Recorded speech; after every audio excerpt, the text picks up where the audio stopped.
Estas imágenes que estás viendo fueron publicadas por el analista militar Chuck Farrer y confirmadas por el Kiev Independent. Son soldados del 425º Regimiento de Asalto de Ucrania, una unidad de élite que ellos llaman Skelia. Y mira lo que están haciendo en esta foto.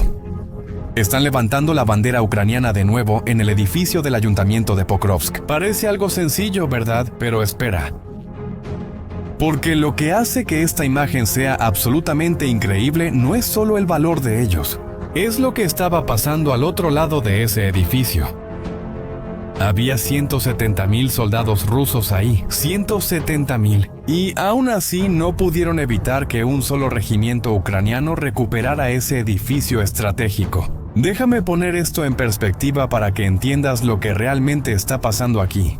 Los números son una locura. 170,000 soldados. Ese es el número oficial que el presidente ucraniano Zelensky dio a conocer en noviembre de 2025. Para que te des una idea, eso es más gente de la que Rusia usó cuando invadió Crimea, allá en 2014.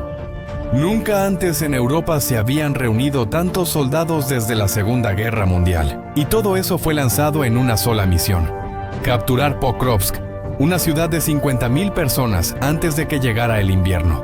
¿Y quieres saber por qué tenían tanta prisa? Es simple. Putin necesitaba mostrar algo, lo que fuera. Porque durante más de un año, la guerra parecía estar estancada, sin muchos avances. Las ganancias en el mapa eran mínimas. Y políticamente necesitaba una victoria antes de que las nieves del invierno lo cubrieran todo. Pokrovsk era perfecta, una ciudad importante, un punto logístico clave, un símbolo. Si Rusia lograba tomar Pokrovsk, Putin podría salir en la televisión y decirle al pueblo ruso: miren, está funcionando, el sacrificio vale la pena. Entonces, él apostó todo en esto: 170,000 hombres, artillería, suministros y ordenó atacar. Aquí viene la parte interesante. 5 de noviembre de 2025. Los medios rusos estaban celebrando, publicando fotos de las banderas rusas por todo Pokrovsk, diciendo que la ciudad estaba bajo control total. Victoria garantizada. Y fue exactamente en ese momento cuando las tropas ucranianas del 425º Regimiento decidieron arruinar la fiesta. Se infiltraron en la llamada zona gris. ¿Sabes qué es eso? Es esa área en medio del campo de batalla donde nadie tiene control total. Todo es peligroso, todo está en disputa. Fueron de noche y de inmediato cayeron en una emboscada que destruyó su vehículo.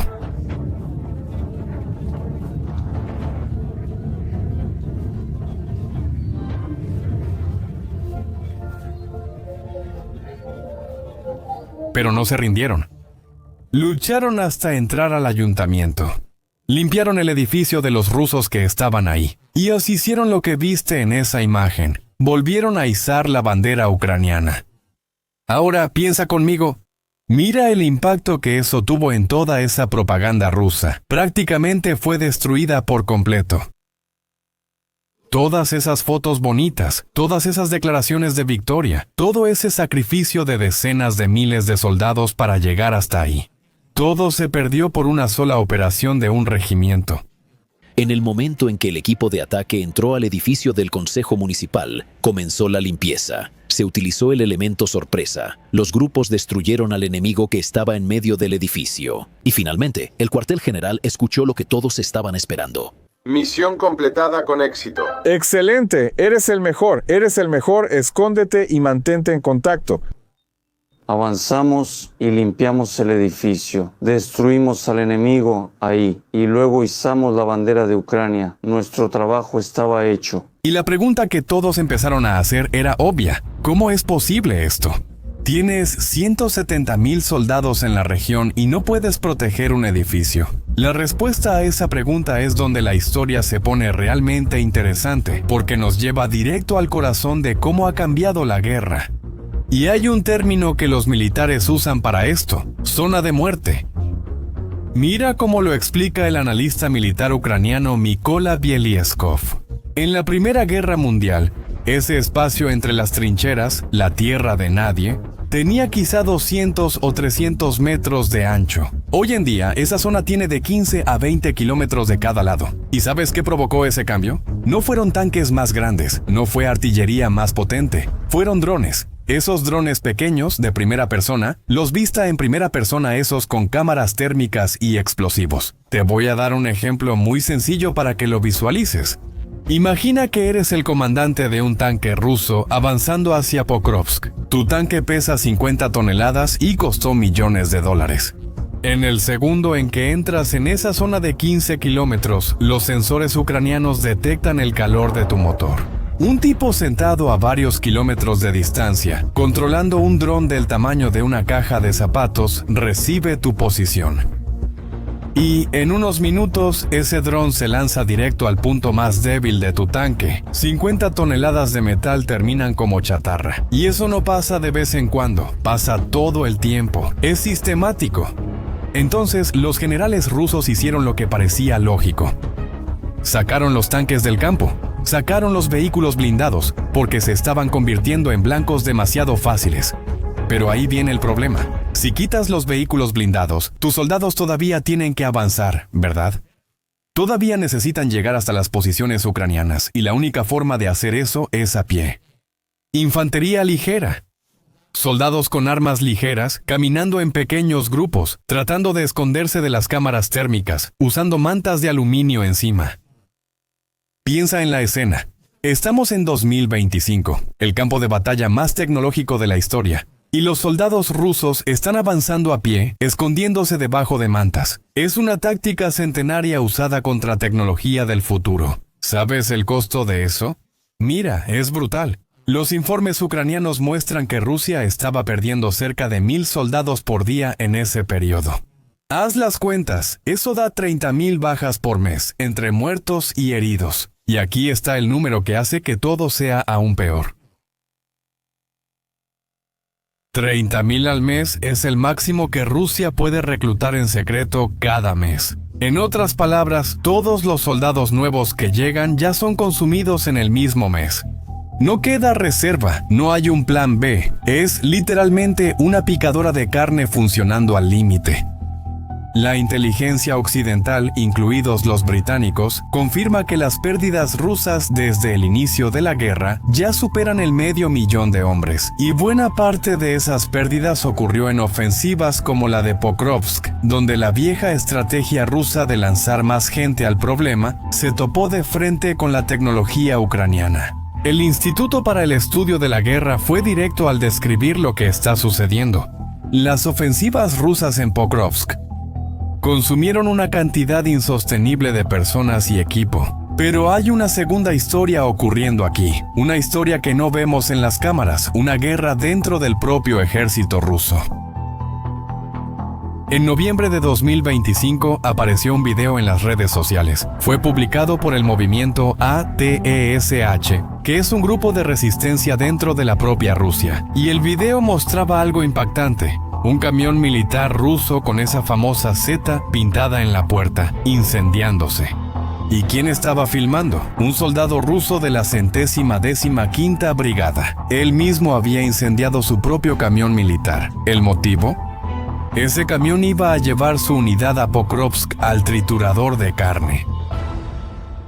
Prefirió ser acusado de sabotaje antes que morir en un ataque suicida. El comunicado del movimiento ATESH lo explica todo. Dicen que al hacer eso, los soldados logran retrasar el envío de la unidad y salvar sus propias vidas. Los soldados ven que los comandantes los están enviando a una muerte segura, sin oportunidad de descanso, sin oportunidad de evacuación. Esto no es un caso aislado de indisciplina. Esto es el colapso total de la confianza entre los comandantes rusos y los propios soldados. Y hay algo peor.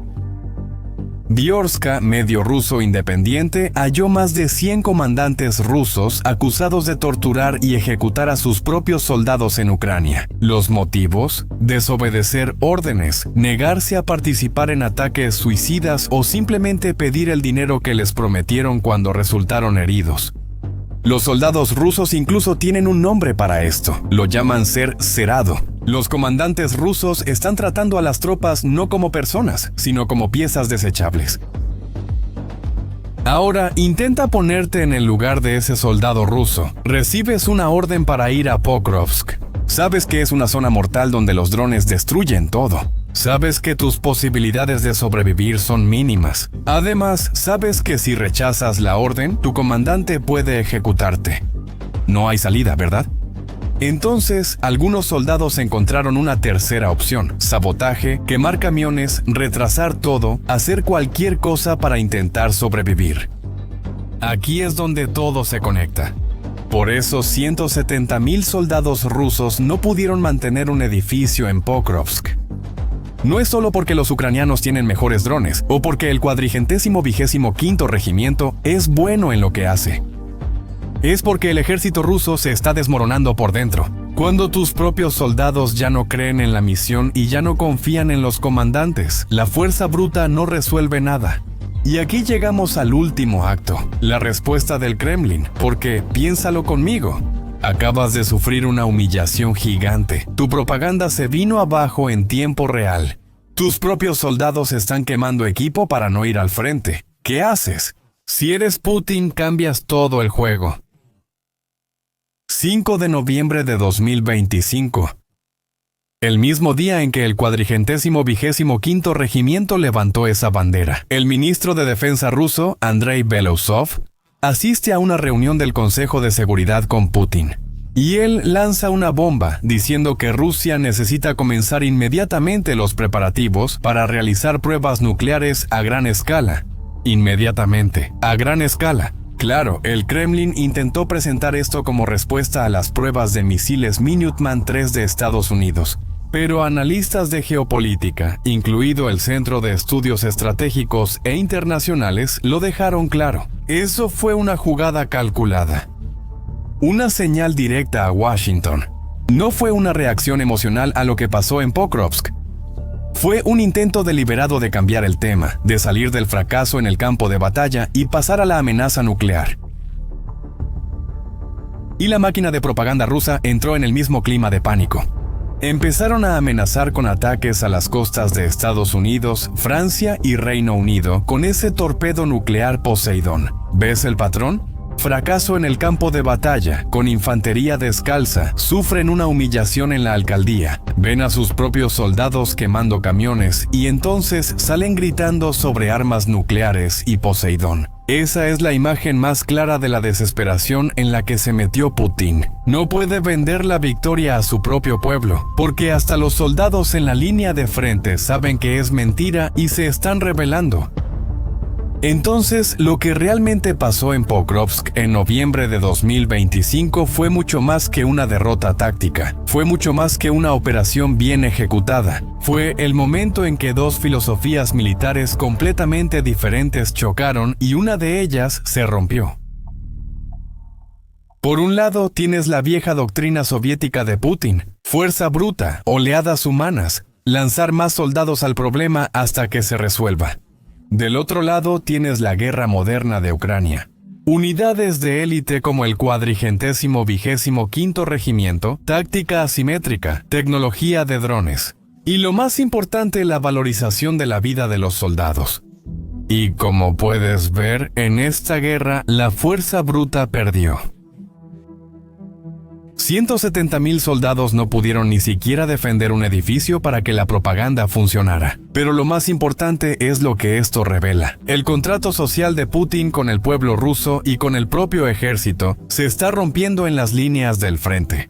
Putin prometió un ejército fuerte y una victoria garantizada, pero el soldado ruso que es enviado a Pokrovsk no ve un ejército fuerte. Él ve una picadora de carne, no ve victoria, ve muerte segura. Y ese soldado, en vez de creer en la propaganda, se rebela. Él quema su propio camión. Esa acción de los soldados de Ateche es un golpe mayor para el régimen de Putin que aquella bandera en la alcaldía, porque muestra que la mentira ya no funciona, que la verdad ha llegado hasta las filas más bajas del ejército ruso, y que Putin está perdiendo esta guerra incluso contra sus propios soldados. ¿Y sabes qué? Las amenazas nucleares del ministro Belousov no van a cambiar eso, porque al final de cuentas, incluso la Primera Guerra Mundial no terminó con una gran batalla decisiva, sino con el colapso de sistemas enteros y de países. Y ese doble colapso que vimos en Pokrovsk, el simbólico y el interno, puede ser el comienzo del fin para el sistema de Putin. Ningún sistema soporta eternamente la rebelión de sus soldados, ni una humillación así en el campo de batalla. Ahora dime, en tu opinión, ¿qué crees que va a pasar de aquí en adelante? ¿Será que Rusia va a poder sostener esta situación por mucho tiempo? Deja tu respuesta en los comentarios. Y si te pareció importante este análisis, comparte este video y suscríbete al canal para más contenido sobre geopolítica y conflictos modernos. Gracias por ver.